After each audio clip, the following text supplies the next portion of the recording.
नमस्कार. नमस्कार. ज्योतिषप्रेमी मालिका पुष्प 3 मध्ये आपल्या सर्वांचे हार्दिक स्वागत. आज आपण आपल्या YouTube मालिकेमध्ये आपण निमंत्रित केले आहे ज्योतिष अभ्यासक तसेच ज्योतिषप्रेमी.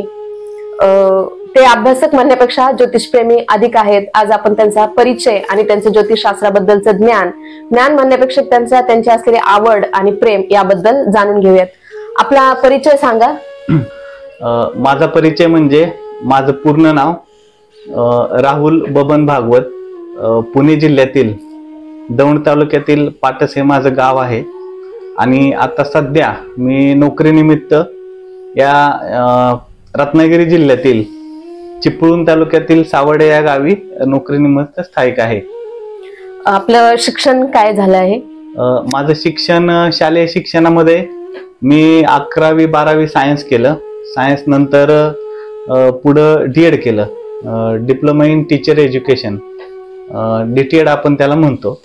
त्याच्यानंतर इंग्लिश मधून एक्सटर्नल इंग्लिश मधून BA शिक्षण पूर्ण केलेलं आहे. या व्यतिरिक्त आपण अजून कशात शिक्षण घेतलेलं आहे? या व्यतिरिक्त शिक्षणामध्ये मला ज्योतिषशास्त्राची आवड होती. ज्योतिषशास्त्राबद्दल जिज्ञासा होती. त्यामुळे 12वी नंतर मी पुण्यामध्ये ज्योतिषची विद्यापीठ आहेत त्या ठिकाणी ज्योतिषशास्त्राचं शिक्षण घेतलं. आणि त्यातली उच्चतम जी डिग्री आहे डॉक्टर ऑफ ऍस्ट्रॉलॉजी ती मला प्रदान झालेली आहे, ती मला मिळालेली आहे. मग सध्या काय करता तुम्ही? सध्या मी सरकारी सेवेमध्ये कार्यरत आहे. सध्या सन 2009 पासून प्राथमिक शिक्षक म्हणून सरकारी सेवेमध्ये मी चिपळूण तालुक्यामध्ये रुजू आहे. तुम्हाला ज्योतिषशास्त्राची आवड आहे काय? ज्योतिषशास्त्राची आवड मला खूप आवड आहे, भरपूर आवड आहे. ज्योतिषशास्त्राची म्हणजे इतकी आवड असण्यामागं तुमचा विश्वास कितपत ज्योतिषशास्त्रावर? ज्योतिषशास्त्रावरती आवड आणि विश्वास, ज्योतिषशास्त्रावरती विश्वास म्हणे मी 100% नव्हे, मी म्हणेन की माझा 200% ज्योतिषशास्त्रावरती विश्वास आहे. कुंडली आणि त्याचे होणारे परिणाम याच्यावरती, कारण मी ते अनुभवलेलं आहे. मग ज्योतिषशास्त्रावर एवढा विश्वास आहे तर तो काय, म्हणजे काय त्याच्या पाठीमागं कारण काय एवढा विश्वास असण्यापाठी? त्याची कारण म्हणजे की मी वेगवेगळ्या लोकांचं जे ज्योतिषी भाकीत सांगतात, भविष्य सांगतात, ते सत्य ठरलेलं अनुभवलेलं आहे. स्वतः मी वैयक्तिक माझ्या बाबतीमध्ये सुद्धा मी तो भाकीत खरं ठरल्याचे अनुभव माझ्याकडे आहेत. त्याचबरोबर या शास्त्राला एक मोठी परंपरा आहे. म्हणजे वेदांमध्ये सुद्धा ज्योतिषशास्त्राचा उल्लेख आलेला आहे. त्याचबरोबर जुने ऋषीमुनींनी लिहिलेले ज्योतिषशास्त्रावरती वेगवेगळं लिखाण त्यांनी संशोधन करून या ठिकाणी मांडलेलं आहे. त्यामुळं ऍस्ट्रॉलॉजी हे पूर्ण ट्रान्सपरंट आहे. 100% ज्योतिष हे शास्त्र आहे. त्याच्यामुळे मला त्याच्यावरती विश्वास आहे. मग एवढा ज्योतिषशास्त्र विश्वास आहे म्हणजे तुम्ही ज्योतिषांचा सल्ला घेतलाच असेल, अंकशास्त्र वगैरे ते बघितलेलंच असेल, तर त्याच्याबद्दल तुमचं काय मत आहे? सल्ला म्हणजे लहानपणापासून कुतूहल होतं, एक जिज्ञासा होती ज्योतिषशास्त्राबद्दल. त्यामुळे मी लहानपणी घरोघर ग्रहमान पाहण्यासाठी फिरणारे जे पंचांग घेऊन फिरणारे जे फिरस्ते ज्योतिषी असतात त्यांच्याकडे 5-10 रुपये दक्षिणा ठेवून मी ते राशी भविष्य पाहायचो. त्यावेळेस ते जे सांगायचे त्यावेळेस ते मला आश्चर्य वाटायचं की हे एवढं अॅक्युरेट कसं काय सांगतात. त्याच्यानंतर मी 12वी मध्ये असताना मी आमच्या गावामध्ये एक साधू संन्यासी ज्यांचा ज्योतिषशास्त्रावरती खूप असा प्रगाढ अभ्यास होता, ते फिरत फिरत आले होते. ते त्या मंदिरामध्ये, आमच्या गावातल्या मंदिरात ते त्यांचं वास्तव्य होतं. त्या काळामध्ये त्यांना मी माझी पत्रिका नेऊन जस्ट एक कुतूहल जिज्ञासा म्हणून मी दाखवलेली होती. आणि त्याच्यानंतर मी माझा विवाह झाला. विवाहानंतर मला एक मुलगी झाली आणि मला असं समजलं की नाडी ज्योतिषी एक अशी वेगळी ज्योतिषशास्त्रातली शाखा आहे. त्याच्यामध्ये 3 जन्मांचं भविष्य कळतं. म्हणजे पाठीमागचा जन्म, चालू जन्म आणि पुढे येणारा पुढचा जन्म, चालू जन्माबद्दल खूप सारी माहिती त्याच्यामध्ये दिली जाते. पुण्यामध्ये नाडी ज्योतिष केंद्र होतं, त्या ठिकाणी मी अपॉइंटमेंट घेऊन त्या ठिकाणी मी माझी कुंडली हाताच्या अंगठ्याच्या ठस्यावरून मी माझी कुंडली त्या ठिकाणी पाहिली होती.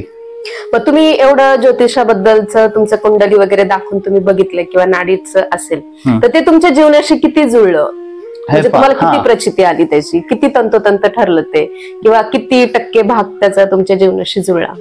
तर 80% भाग जवळजवळ. म्हणजे त्या गावामध्ये असलेले ते साधू होते, त्यांचा अभ्यास होता, म्हणजे ते संन्यासीच होते, त्यांचा अभ्यास होता. त्यांनी सांगितलेलं बाकी जवळजवळ आज टाकाय जर मी तुलना करतोय आत्ताच्या जीवनापर्यंत 2025 पर्यंत, म्हणजे गावामध्ये ज्योतिषी मला वाटतं 2004 साली मी पाहिलं असेल, आज 2025 आहे. पुण्यामध्ये सुद्धा नाडी ज्योतिष पाहिलं तर ते आता माझ्या जीवनाशी तुलना करता की एक 75 ते 80% ते माझं त्यांनी जे वर्तवलं होतं, त्यांनी जे सांगितलं होतं ते माझ्या जीवनाशी या ठिकाणी 75 ते 80% तंतोतंत जुळत आहे. आता 20% मध्ये आपले कर्म किंवा इतर गोष्टींचाही त्याच्यामध्ये समावेश आहे, त्यामुळे ते 20% मध्ये थोडी फारकत येत असेल. पण 80% जर ज्योतिषशास्त्र एखाद्या व्यक्तीबद्दल सांगत असेल किंवा त्याच्या जीवनाबद्दल बाकी सांगत असेल तर ते आपण त्याच्यावरती विश्वास ठेवणं अपेक्षितच आहे. तुमच्या जीवनातील ज्योतिषशास्त्राचा म्हणजे आलेला एखादा अनुभव असेल, प्रसंग असेल की नाही हे यांनी सांगितलं होतं आणि आता ते बरोबर असंच ठरले, तर असा एखादा प्रसंग तुम्हाला आलेला अनुभव सांगा. असे प्रसंग मी 3 प्रसंग सांगेल. लहानपणी फिरणारे, घरोघरी फिरणारे ज्योतिषी होते, त्यांच्याकडे 5-10 रुपये त्यांच्या पंचांगावरती ठेवल्यानंतर ते स्वभाव सांगायचे. तर ते स्वभाव सांगताना ते लहानपणी मी जर असे 5-10 रुपये ठेवून झाले आणि त्यांनी स्वभाव सांगताना ते मला असे सरळ सरळ प्रत्येक येणारा ज्योतिषी, तो फिरणारा ज्योतिषी हा मला त्यावेळेस लहानपणी तू गाडग्यातला उंदीर आहेस असं ते बोलायचे. कारण माझा तसा स्वभाव असायचा की मी असं म्हणजे कुठली गोष्ट अशी कुठं असेल ती शोधून काढायची, लपून जरी कुणी काय ठेवलं असेल तर तरी सुद्धा ते शोधायचं. तो लहानपणीचा भाग होता. पण 12वीला असताना मी आमच्या गावामध्ये जे साधू किंवा संन्यासी होते महाराज, त्यांच्याकडे पत्रिका मी एक कुतूहल म्हणून दाखवली होती. तर त्यांना माझी पत्रिका आम्ही दाखवली. वडिलांनी माझ्या जन्माचं नोटिंग करून ठेवलं होतं आणि एक ठोकळा कुंडली किंवा छोटीशी कुंडली घरामध्ये बनवून ठेवली होती. तर ती पत्रिका दाखवल्यानंतर त्याने मला काही म्हणजे पॉइंट सांगितले किंवा काही मुद्दे सांगितले. तर हे बघ म्हणे बेटा, हे तुझ्या जीवनामध्ये आता त्यातलं मी फक्त पॉझिटिव्ह जे आहे ते मी तुमच्या समोर सांगतो. पॉझिटिव्ह भविष्य जे ते त्यातला तो पॉझिटिव्ह भविष्याचा भाग मी तुमच्या समोर रिप्रेझेंट करतो. एक म्हणजे की त्यांनी असं सांगितलं होतं की हे बघ, हे संतती योगामध्ये थोडीशी इथं अडथळे दिसत आहेत तुला आणि तुला एकच संतती असेल. तर ते सध्या वस्तुस्थिती आणि परिस्थिती सुद्धा तशीच आहे की मला आता एकच मुलगी आहे, एकच संतती आहे. त्याच्यानंतर मी जास्त काय विचारलं नाही, पण त्याने सांगितलं की तुझं करिअर या ठिकाणी चांगलं आहे. ते ग्रहमान त्यावेळेस मला समजत नव्हतं, कारण मी त्यावेळेस ज्योतिषचा अभ्यास करत नव्हता. की म्हणे इथं तुझी करिअरची ग्रहस्थिती चांगली आहे, तुला सरकारी जॉब सुद्धा म्हणजे मिळू शकतो. तसंच आता तुला तुझी बुद्धिमत्ता मला इथं कुंडलीमध्ये आचाटाटी अफाट दिसते, पण तुझं शिक्षण त्या बुद्धिमत्तेप्रमाणे होईल असं काय वाटत नाही. कारण त्यांनी पण त्याचं रिझन सांगितलं होतं कुंडलीमधून, त्यावेळेस काय मला ते ग्रहयोग समजत नव्हते. म्हणून माझं म्हणजे तेवढी क्षमता असताना सुद्धा शिक्षण झालं नाही. हे आता वस्तुस्थिती मी तुम्हाला शिक्षण सांगितलेलंच आहे. आता पुढचा जो भाग आहे त्यांनी एक तिसरं भविष्य सांगितलं होतं. त्यावेळेस त्याच्यावरती म्हणजे मला विश्वास नाही बसला की ते असं मला म्हणाले की हे बघ, ह्या पत्रिकेमध्ये तुझ्या कुंडलीमध्ये त्रिकाल ज्ञानी होण्याचा योग आहे. तर मी म्हणलं बाबा, हे त्रिकाल ज्ञानी म्हणजे काय असतं? की म्हणे की माझ्यासारखंच तू भूत भविष्य आणि वर्तमान सांगू शकतोस, याला आपण त्रिकाल ज्ञानी म्हणतो. आणि मी त्यावेळेस मला त्याच्यावरती विश्वास बसला नाही की म्हणे तुझ्या ह्या पत्रिकेमध्ये असा असा योग आहे. तर या भविष्याची तुलना करता म्हणजे जे सकारात्मक त्यांनी जे पॉइंट सांगितले होते त्याच्यामध्ये आज मी सरकारी नोकरीला आहे, पुन्हा त्रिकालज्ञानी होशील असं ते वर्तवलं होतं त्यांनी. तर आज माझा ज्योतिषशास्त्राचा या ठिकाणी अभ्यास सुद्धा आहे. आता अजून त्याच्यानंतर मी तुम्हाला मागाशी बोलत होतं की विवाहानंतर मी एका मुलीनंतर पुण्यामध्ये नाडी ज्योतिष पाहिलं. तर त्या नाडी हाताच्या अंगठ्याच्या ठ्याच्यावरून त्यांनी ती ताडपत्रीवरती ती माझी पत्रिका शोधून काढली. त्याला नाडी ज्योतिष सांगणाऱ्या माणसाला, व्यक्तीला स्वामी म्हणतात सगळे. तर त्या स्वामींनी ती पत्रिका, ती नाडी कुंडली शोधून काढली. त्याच्यामध्ये त्यांनी माझ्या आईचं नाव, वडिलांचं नाव अगदी तंतोतंत सांगितलं. अगदी पत्नीचं नाव सुद्धा त्यांनी ऍक्युरेट सांगितलं. ते एक काय म्हणतात ना, एक आश्चर्य होतं माझ्यासाठी की नाडी ज्योतिष एवढं सांगू शकते आपल्या जीवनाबद्दल. तर त्यावेळेस त्यांनी मला असं 3 जन्मांचं भविष्य सांगताना सांगितलं होतं की पाठीमागचा जन्मामध्ये तो एक व्यापारी आणि एक व्यावसायिक व्यापारी होतास आणि तुझ्या हातून 3 ज्योतिष विषयावरती 3 ग्रंथांचं तुझ्या हातून लेखन झालेलं आहे. मागचा जन्म तुझा मध्य प्रदेशामध्ये, भारतातच मध्य प्रदेशात झाला होता. आणि चालू जन्मामध्ये त्यांनी जे काही सांगितलं की बाबा म्हणजे तुझ्या म्हणजे नात्यातले लोक तुझ्या विरोधात जातील, असं ते सहकार्य करणार नाहीत तुला तुझं जीवन तू स्वतःच तुला उभं करावं लागणार आहे. तुझी लाईफ तुला स्वतःच सेट करा, म्हणजे स्वतःच तुला बनवावी लागेल आणि ते तू बनवशील. आता सध्या त्या विषयाकडनं वाटचाल चालू आहे. तर तसेच बोलले की नात्यातले लोक विरोधी भूमिकेमुळे तुझं नुकसान सुद्धा होईल. आणि मी त्यांना विचारलं होतं मग की हे ज्योतिषचा माझा अभ्यास आहे, ह्याच्यात काय होईल? तर ते म्हणाले होते की तुझ्या हातून रिसर्च होईल. आता तसं माझं चालू आहे, म्हणजे मी कुंडल्यांचं कलेक्शन करून त्याच्यावरती माझा स्टडी चालू असतो. आणि असं सांगितलंय की म्हणजे वय झाल्यानंतर शासन किंवा सरकार दरबारी तुझ्या संशोधनाची किंवा रिसर्चची दखल घेऊन तुझा सत्कार समारंभ होऊ शकतो. मोठमोठे मंत्री वगैरे म्हणजे उतार वयामध्ये तुझ्या भेटीला येतील. तुला ह्या जन्मात पैशाचा हा कुठलाही कसलाही लोभ नाहीये असं त्यांनी सांगितलं होतं. आता ह्यातलं हे भविष्य त्या दृष्टीने माझी सध्या म्हणजे वाटचाल सुरू आहे. ज्योतिषशास्त्राचे जो सल्ला तुम्ही घेतले त्यास आता तुम्ही आतापर्यंत एवढं विश्लेषण केलं, तर या सल्ल्यांचा मग तुमच्या जीवनात फायदा झाला की नुकसान झालं? आणि म्हणजे नुकसान झालं की फायदा असेल तोही सांगा, नुकसान असेल तर तेही सांगा. नुकसान असं काही झालंच नाही. हा, तर नुकसान कधी होतं, ज्योतिषाचं भविष्य चुकलं तर नुकसान होतं. पण मला अनफॅक्टली नशीब म्हणा माझं, मी जिथे जिथे सल्ला घेत ज्या वेळेस कुंडली दाखवली त्यावेळेस ते समोरचे अभ्यासक माझ्या नशिबाने चांगले निघाले. तर फायदाच झाला. काय जीवनामध्ये नसणाऱ्या किंवा जीवनात ज्या गोष्टी नाहीयेत त्या गोष्टी मला स्वीकारता आल्या. ज्या गोष्टी मिळणारच नाहीत त्याच्याबद्दल मनाची तयारी झाली. जीवनाबद्दल काही मला सुस्पष्ट असे निर्णय घेता आले. तसंच आहार पद्धतीमध्ये मला बदल केल्यानंतर माझ्या आरोग्यामध्ये सुधारणा झाली. तुमच्या घरात ज्योतिष पाहण्याची परंपरा म्हणजे आधीपासूनच होती की तुम्हीच आपल्या आवड म्हणून गेलात? ज्योतिष पाहण्याची परंपरा माझ्या घरामध्ये नव्हती. मला आवड आहे त्यामुळं मी ऍस्ट्रॉलॉजी किंवा हे ज्योतिष पाहिलं. आता इथून पुढे तोटा नसल्यामुळं तुम्ही त्या ज्योतिषशास्त्रावर विश्वास तुमचा आहेच. आणि जर नुकसान नाही, तोटा नाही, तर तुम्ही इतरांना काय सांगाल? हे पहा, एक अनुभव मी सांगतो. ज्योतिषशास्त्राचे जे उपाय असतात त्या उपायांमधून जे उपाय आहेत ते मी लाल किताबचा एक उपाय म्हणजे मी समस्याग्रस्त असताना मी स्वतः केला होता. त्याच्यानंतर मला त्यातून एक पॉझिटिव्ह असा रिझल्ट मिळाला होता.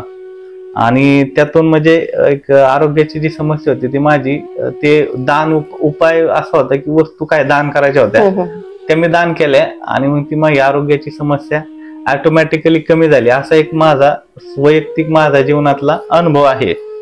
तुमचा जो प्रश्न होता की लोकांना काय सांगाल, तर की बाबा याचा सल्ल्याचा फायदाच होतो. ज्योतिषशास्त्राची आवड असणाऱ्या, ज्योतिषशास्त्रावरती प्रेम असणाऱ्या ज्योतिषप्रेमी व्यक्तींना आपल्या नवयुग प्रॅक्टिकल आधुनिक ट्रू ॲस्ट्रॉलॉजी चॅनलवर मुलाखतीची सुवर्ण संधी उपलब्ध करून देत आहे.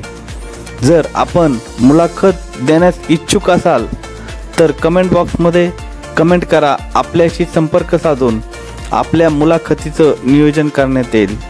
धन्यवाद.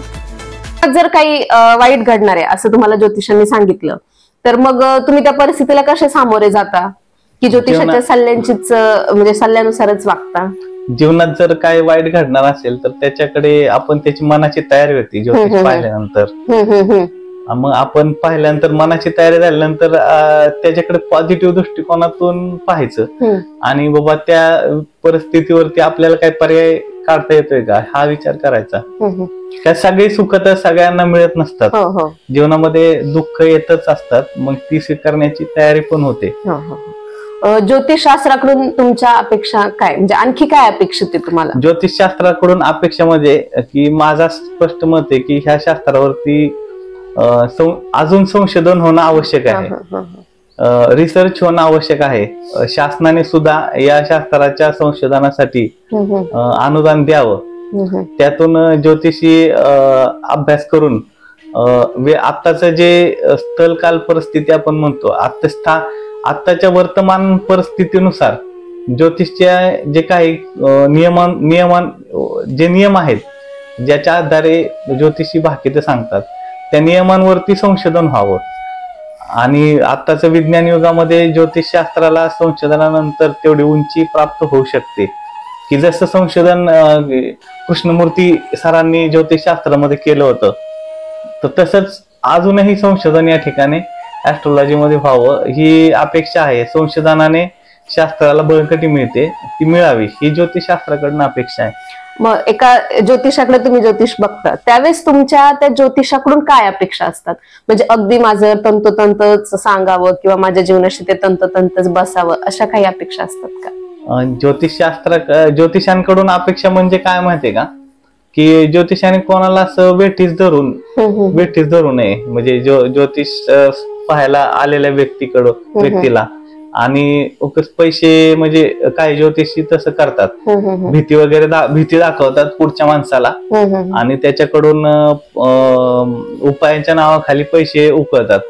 तर तसं काही ज्योतिषाने भीती दाखवून त्याच्याकडनं पैसे उकळण्याचं काम काही ज्योतिषी करतात. त्यांनी तसं ते करू नये. एक शास्त्र बदनाम होईल असं ज्योतिषांनी काही करू नये. तसेच की एक प्रामाणिकपणे आणि वैज्ञानिक दृष्टिकोन समोर ठेवून, कर्मकांडाला बाजूला ठेवून वैज्ञानिक दृष्टिकोन समोर ठेवून ज्योतिषांनी लोकांना तो सल्ला द्यावा अशी ज्योतिषांकडून माझी अपेक्षा आहे. जीवनामध्ये ज्योतिषाचा सल्ला आणि मार्गदर्शन महत्वाचं वाटतं का? हो, आवश्यकच आहे. आणि का बरं आवश्यक आहे ते? म्हणजे आवश्यकच आहे. प्रत्येक व्यक्तीनं ते मार्गदर्शन घ्यावं, कारण आपल्याला आपली दिशा आणि दशा ठरवता येते, हे सगळ्यात महत्वाचं. आणि आपल्याला आपल्या काही गोष्टींबाबत आपण अगोदरच सजग होतो, त्यामुळे आपण तसे आपल्या कर्मामध्ये आपण बदल करून त्या विषयाबाबत आपण जागरूक राहू शकतो. किंवा आपले काय ज्योतिषशास्त्रातले उपाय आहेत ते आपण सुरू ठेवू शकतो. तर त्याने आपल्याला जीवनात इम्प्रुव्हमेंट साठी नक्कीच मदत होते. आपलं जीवन घडत असताना आपल्या जीवनात अनेकांचा सहभाग असतो. आपले आई वडील असतील, शिक्षक असतील, मित्रमैत्रिणी असतील, यांचे सल्ले आपण घेत असतो. तसंच आपलं जीवन चांगलं व्हावं, सुकर व्हावं यासाठी ज्योतिषाचा सल्ला पण तितकाच महत्वाचा आहे का? होय. हे बघ, जसं डॉक्टर आहे, हे आहे, वकील आहे, आई वडील आहेत, मित्रमंडळींचा सल्ला घेतो, तसाच ज्योतिषाचा सल्ला ही जीवनामध्ये तितकाच महत्वाचा आहे. कारण ज्योतिषाच्या सल्ल्यामधून फायदा झालेली अशी खूप उदाहरणं आहेत. त्यामुळे ज्योतिषी पण तो कसं आहे, ज्याच्याकडे ज्योतिष पाहणारा असावा तो ज्योतिषी व्यासंगी असावा, प्रामाणिक असावा, त्याचा त्या शास्त्राबद्दल चांगला असा अभ्यास असावा असं कोणाकडे हे भविष्य पाहणं हे म्हणजे धोकादायक किंवा चुकीचं ठरू शकतं आपल्यासाठी. एक चांगला ज्योतिषी, चांगला व्यासंगी अभ्यासक, सन्मार्गावरती चालणारा, सत्य मार्गाचं ज्याचं आचरण आहे, अशा ज्योतिषाचा सल्ला आपल्यासाठी नक्कीच फायदेशीर ठरू शकतो. त्यामुळे आपल्याला आपल्या जीवनामध्ये एक आपण म्हणतो ना फॅमिली डॉक्टर, तसा एक फॅमिली ज्योतिषी आपल्याकडे असणं आवश्यक आहे. म्हणजे जसं आजकाल लोकांना प्रत्येक फॅमिलीसाठी एक डॉक्टर असतो, फॅमिली डॉक्टर, तसं आपण आपल्या जीवनात एक म्हणजे प्रत्येक कुटुंबाने एक ज्योतिषी असायला हवा असं तुमचं मत आहे. जे भगत असतात, महाराज असतात, किंवा ते अंगाने दुपारे करणारे बाबा असतात, अंगात येणारे, किंवा मग ज्योतिषी, तरी तुलनेत लोकांनी कोणाचा सल्ला घ्यावा, की ते बाबांचा घ्यावा, अंगात येणाऱ्यांचा घ्यावा, की ज्योतिषाचा घ्यावा? हा, तर ह्याचं उत्तर मी असं देईल की ज्योतिषाचा सल्ला घ्यावा. का? कारण इथं बेस आहे, ग्रह ताऱ्यांचं भ्रमण आहे, अगदी अंशकाला विकलांवरती भ्रमण आहे, आणि प्रत्येक नक्षत्राची फळ ही म्हणजे ज्योतिषची जे पुरातन ग्रंथ आहेत त्याच्यामध्ये ती लिहून ठेवलेली आहेत, आणि ती संशोधनांती लिहिलेली आहेत, अशीच लिहिलेली नाहीत.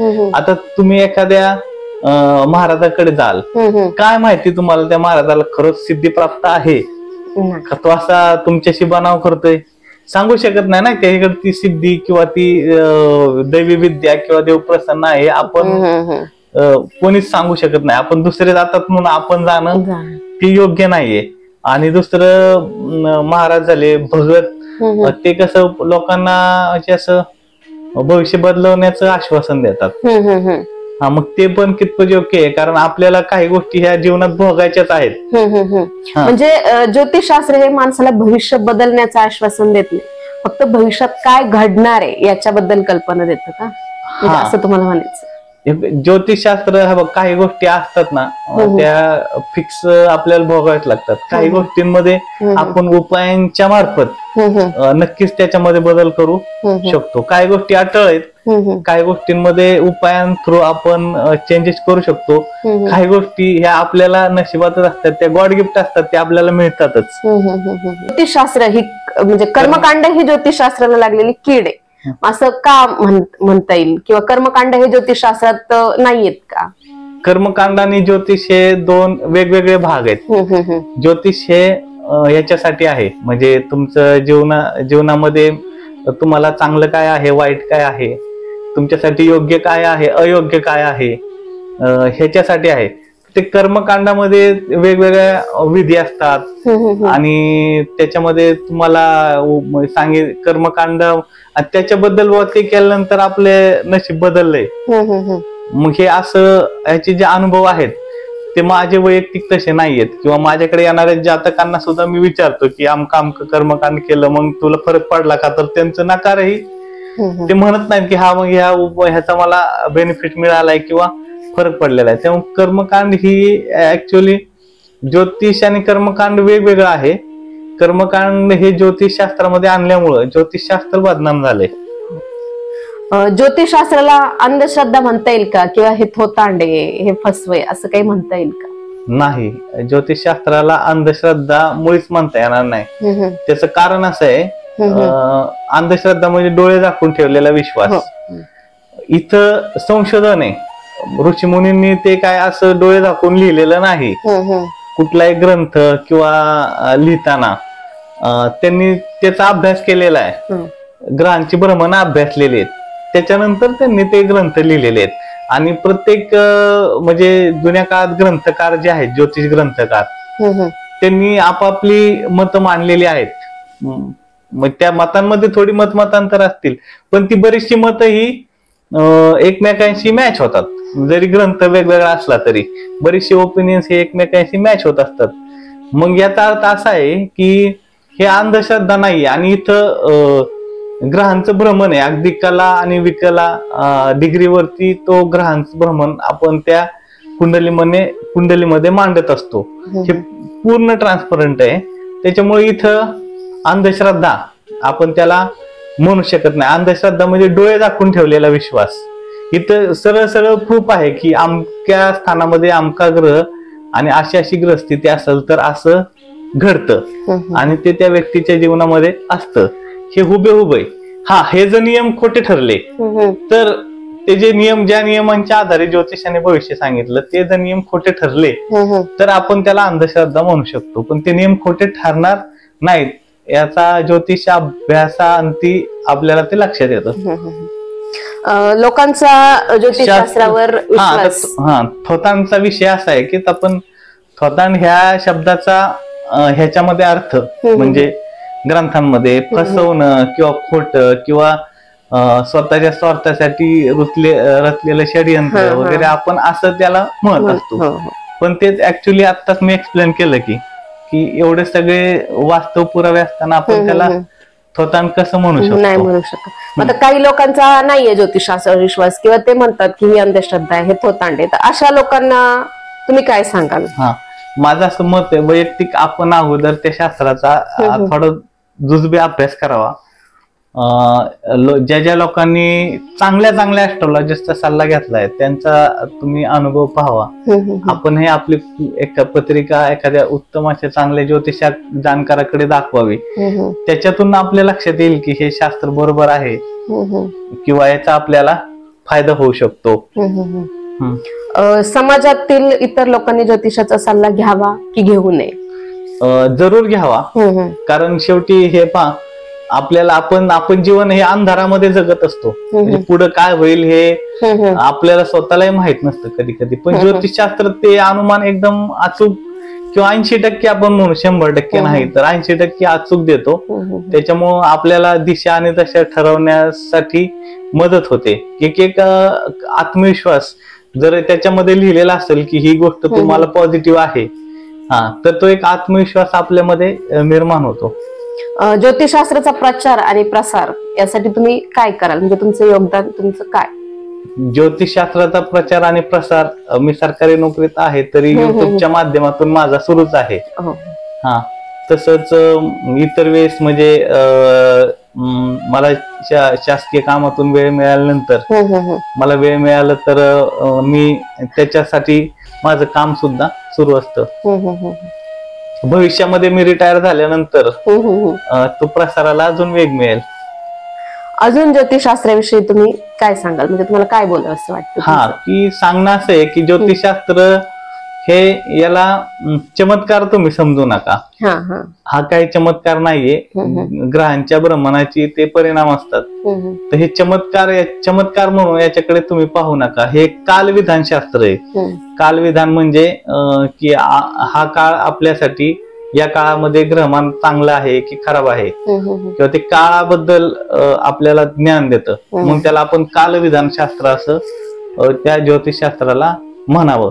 की ज्योतिषकडे जाऊन चमत्कार म्हणून तुम्ही जर या अपेक्षाने जर ज्योतिषाकडे बाबा मी हे पत्रिका दाखवल्यानंतर माझ्या आयुष्यात चमत्कार होईल, काय बदल होईल, तर असा म्हणजे मनामध्ये तसं ठेवून जर तुम्ही सल्ला घेत असाल तर ते चुकीचं आहे. पण ज्योतिषशास्त्राला कालविधानशास्त्र आहे. कालविधानशास्त्र म्हणजे काळाबद्दल काळाबद्दल विधान करणारं शास्त्र, म्हणजे कालविधानशास्त्र म्हणून याच्याकडे पाहावं. तर आज आपल्या या चॅनलमध्ये श्री राहुल भागवत सर यांनी अतिशय मोलाचं असं मार्गदर्शन आणि ज्योतिषशास्त्राबद्दलच्या आपल्या संकल्पना याबद्दल त्यांनी समजावून सांगितलं.